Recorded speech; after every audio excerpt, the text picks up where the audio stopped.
আচ্ছা, শুরুতেই বলে নেই, রাজকুমার মুভিটা যারা ইতিমধ্যে দেখে ফেলছেন তারা কমেন্ট করে জানান আপনাদের কাছে কেমন লাগছে আর কত দিবেন আউট অফ 10। এই মুভিতে আপনাদের কাছে আমাদের শাকিব ভাইয়ের অভিনয় কেমন লাগছে, আসলে কি এটা শাকিব ভাইয়ের ক্যারিয়ারের সেরা মুভি হতে যাচ্ছে কিনা। আর যারা এখনো রাজকুমার মুভিটা দেখেন না তারা আমার এই ভিডিওটা দেখতে থাকেন। আই থিঙ্ক আপনারা খুব সহজেই বুঝে যাবেন যে আপনাদের মুভিটা দেখা আসলে উচিত কি উচিত না। মুভির অনেক কিছুই আজকে আমি আমার এই ভিডিওতে বলে দিব, সো একটু সময় নিয়ে ধৈর্য সহকারে পুরো ভিডিওটা দেখতে থাকেন আর এনজয় করেন। আসসালামু আলাইকুম, this is Farabi and this is the another episode of Cinewall. নামাজ বাদ দিও না বন্ধু, এপারের চেয়ে ওপারের জীবন বেশি সুন্দর। তো ব্যাপারটা হয়েছে কি, না তেমন কিছুই না। এবার এই ঈদে টোটাল 12টা মুভি রিলিজ হয়েছে। হ্যাঁ, যদিও 13টা মুভি রিলিজ হওয়ার কথা ছিল, বাট আমাদের ডিরেক্টর ইকবাল স্যার তার ডেড বডি মুভি রিলিজ করার সাহস পায় নাই। অনেক হাই ক্লাস মুভি তো, তাই এ ধরনের লো ক্লাস মুভির সাথে তার মুভিটা আসলে রিলিজ করতে চায় না আর কি। যাই হোক, এই রিলিজ হওয়া 12টা মুভির মধ্যে সব থেকে সমালোচিত মুভি হলো আমাদের শাকিব ভাইয়ের রাজকুমার মুভি। মুভি রিলিজ হওয়ার আগেই মানুষ এই মুভিটা নিয়ে আলোচনার চাইতে সমালোচনায় বেশি করছে, যদিও তার পেছনে কারণ ছিল।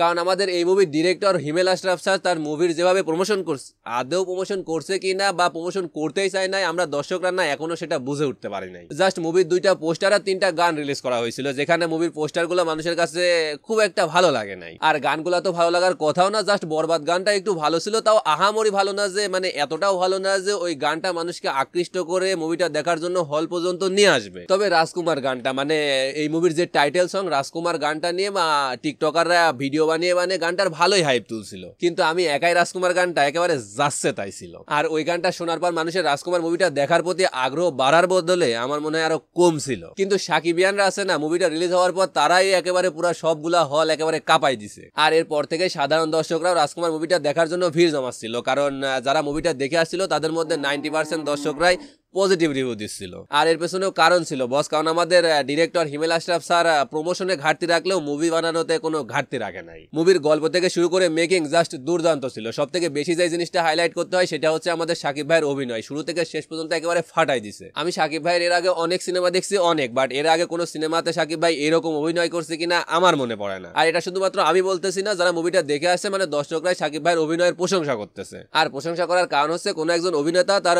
মুভিতে ভালো অভিনয় করলেও কোনো না কোনো জায়গায় ঘাটতি একটু না একটু থেকেই যায়। বাট এই মুভিতে আমাদের শাকিব ভাইয়ের অভিনয় শুরু থেকে শেষ পর্যন্ত জাস্ট সেম ছিল, মানে একেবারে ফাটাই দিছে। তার সাথে সাথে যারা পার্শ্ব চরিত্রে অভিনয় করছে তারাও অসাধারণ অভিনয় করছে, একেবারে ফাটাই দিছে জাস্ট একজন বাদে, এই মুভির নায়িকা। হ্যাঁ, পুরো মুভিতেই একটা চরিত্রকেই মনে হচ্ছিল কেমন জানি সে মুভির সাথে খাপ খাইয়ে নিতে পারতেছে না, কেমন জানি একটা রোবট মনে হচ্ছিল। হ্যাঁ, যদিও এর পেছনে কারণ আছে, কারণ সে যেহেতু একজন ফরেনার বা বিদেশি নায়িকা, সুতরাং তার বাংলাদেশি কালচার কিংবা ইমোশনের সাথে এত সহজে বা এত দ্রুত কানেক্ট করে নেওয়া বিষয়টা অতটাও পসিবল বা অতটাও সহজ না। তাই তার বিষয়গুলো কেমন জানি রোবোটিক মনে হচ্ছিল, এক্সপ্রেশন থেকে শুরু করে অভিনয় সবকিছুই। হ্যাঁ, আর এই শুধুমাত্র নায়িকা বাদে এই মুভিতে যারা অভিনয় করছে মোটামুটি সবাই একেবারে ফাটাই দিছে। এখন যদি মুভির কথা বলি তাহলে মুভির ফার্স্ট হাফ মানে যেখানে গ্রামের দৃশ্যগুলো দেখানো হয়েছে সেগুলো নিয়ে একটু কথা বলতেই হচ্ছে। বিশ্বাস করেন, একটা মুভিতে যে একটা গ্রামকে এত সুন্দর করে ফুটিয়ে তুলে যায় সেটা হিমেল আশরাফ স্যার একেবারে দেখাই দিচ্ছে। এত সুন্দর ডিটেলসে গ্রামের দৃশ্যগুলো যে ফুটিয়ে তুলছে একেবারে চোখে লেগে থাকার মতো। এই দৃশ্যগুলো বিশেষ করে তারা কানেক্ট করতে পারবেন যারা সচরাচর গ্রামে যান না বা গ্রামের দৃশ্যগুলো দেখা হয় না, শহরের কোলাহলপূর্ণ এলাকায় থাকেন সবসময়, তারা বিশ্বাস করেন এই গ্রামের দৃশ্যগুলো আপনাদের মন জয় করে নিবে। আচ্ছা ওয়েট, এখন একটু স্পয়লার অ্যালার্ট। যদিও স্পয়লার হয়ে যাবে জন্য আমাদের মুভির ডিরেক্টর সাহেব এই মুভির সব থেকে সেরা একটা গান এবং এখন যেগুলো জিনিসগুলো আমি বলবো সেগুলা রিলিজের আগে বলে নাই, কিন্তু আমাদের দর্শকরা আছে না মুভিটা দেখে আসার পরপরই এই সব জিনিসগুলো একেবারে স্পয়েল করে দিছে। আর সোশ্যাল মিডিয়ার দৌলতে আমার মনে হয় ইতিমধ্যে আপনারা এগুলা জেনেও গেছেন বা দেখেও ফেলছেন। হ্যাঁ, এই মুভিতে শাকিব খানের বাবার চরিত্রে অভিনয় করছে ছোট পর্দার অভিনেতা আরশ খান এবং শাকিব খানের মায়ের চরিত্রে অভিনয় করছে চিত্রনায়িকা মাইয়া মাই। অনেকেই দেখলাম এই বিষয়টা নিয়ে অনেক হাসাহাসি করতেছে, বাট বিশ্বাস করেন মুভিটাতে আমার মনে হয় নাই যে আরশ খান কিংবা মাইয়া মাই শাকিব খানের বাবা হওয়া এই মুভিটা অন্যরকম লাগতেছিল বা পুরো বিষয়টা বোঝা যাচ্ছিল বা অন্যরকম কেমন লাগতেছিল, এমন কোনো কিছুই মনে হয় নাই। কারণ এই মুভিতে মাইয়া মাইয়ের যে একটা অ্যাস্থেটিক লুক দিচ্ছে, লাস্ট টাইম আমাদের প্রিয়তমা ছবিতে আমাদের শাকিব খান ভাইয়ের এরকম একটা অ্যাস্থেটিক লুক দেখছিলাম, সত্যি খারাপ লাগতেছিল না। তবে হ্যাঁ, আরশ খানকে বাবা সাজানোর জন্য যে দাড়িগুলা লাগানো হয়েছিল সেগুলা বোঝা যাচ্ছিল যে দাড়িগুলা লাগানো, একটু অন্যরকম লাগতেছিল। এই দু একটা জিনিস ছাড়া সত্যি এই মুভিটা অসাধারণ ছিল।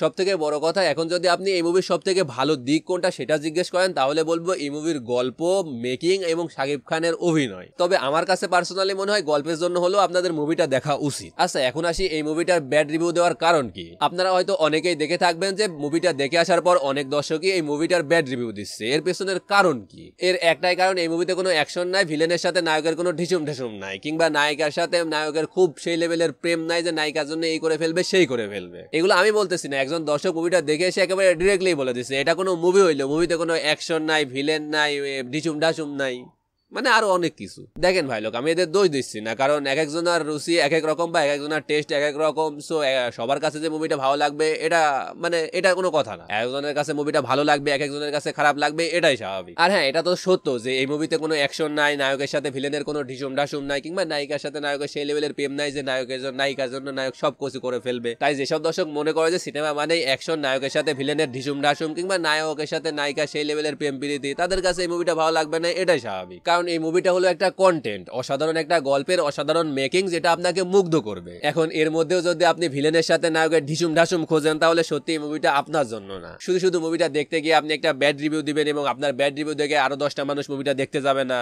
তার তো কোনো দরকার নাই। যদি অ্যাকশন খুঁজেন কিংবা ভিলেনের সাথে ঢিসুম ঢাসুম খুঁজেন তাহলে এই মুভিটা আপনার জন্য না, আপনার এই মুভিটা দেখতে যাওয়ার দরকার নেই। আমার ভাই সত্যি এই কথাগুলো শুনে হাসি পাচ্ছিল যে এখনো এমন দর্শক আছে যারা মনে করে যে মুভি মানেই অ্যাকশন, ভিলেনের সাথে ঢিসুম ঢাসুম, মানে মুভি মানেই এগুলা। আমাদের চারপাশে এখন প্রতিনিয়ত কত মুভি হচ্ছে, বাইরের কান্ট্রিগুলোতে যে মুভিগুলো হচ্ছে তারা অ্যাকশনের থেকেও কন্টেন্টের কনসেপ্টের দিকে বেশি ফোকাস করে। সেই মুভিগুলো কি এই দর্শকরা দেখে না, নাকি তারা আমাদের সাকিব ভাই থেকে শুধুমাত্র অ্যাকশনের মুভিগুলো দেখতে চায়? যদি তাই হয় তাহলে আপনাদেরকে বলবো প্লিজ আপনাদের মুভি দেখার দরকার নেই। কারণ আমাদের সাকিব ভাই এখন চেষ্টা করতেছে এই যুগের অভিনেতাদের সাথে একটু তাল মিলিয়ে ভালো কিছু কাজ করতে। আপনারা প্লিজ তাকে ডিমোটিভেট করবেন না। না, সত্যি বলতেছে এই মুভিটা দুর্দান্ত হয়েছে, এখন সেটা গল্পের দিক থেকে হোক বা সাকিব ভাইয়ের অভিনয়ের দিক থেকে হোক। তারপরও যদি আপনাদের মুভিটা ভালো না লাগে তাহলে সত্যি কিছু বলার নাই। না, আপনারা যদি আইসা বলতেন যে মুভির গল্প ভালো না বা সাকিব ভাইয়ের অভিনয় ভালো লাগে নাই বা যারা অভিনয় করছে তাদের অভিনয় ভালো লাগে নাই, তাও মাইনা নেওয়া যায়, তো এই জন্য মুভিটা খারাপ এটা বলতেন, মাইনা নেওয়া যায় তো। বাট আইসা বলতেছেন এখন মানে মুভিতে অ্যাকশন নাই, ভিলেনের সাথে মারামারি নাই, তাই মুভিটা খারাপ।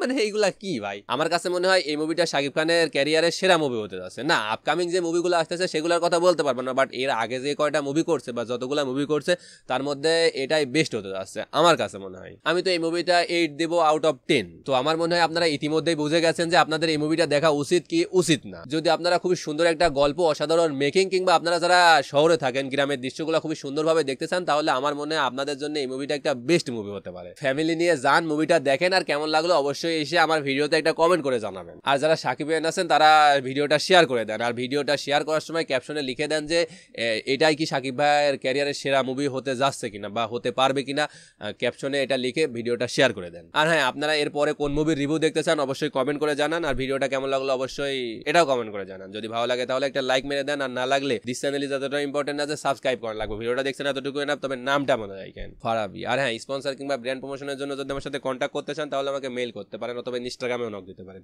দুইটার লিঙ্কই ডেসক্রিপশনে আছে। তো বিদায় বন্ধুরা, আল্লাহ হাফিজ।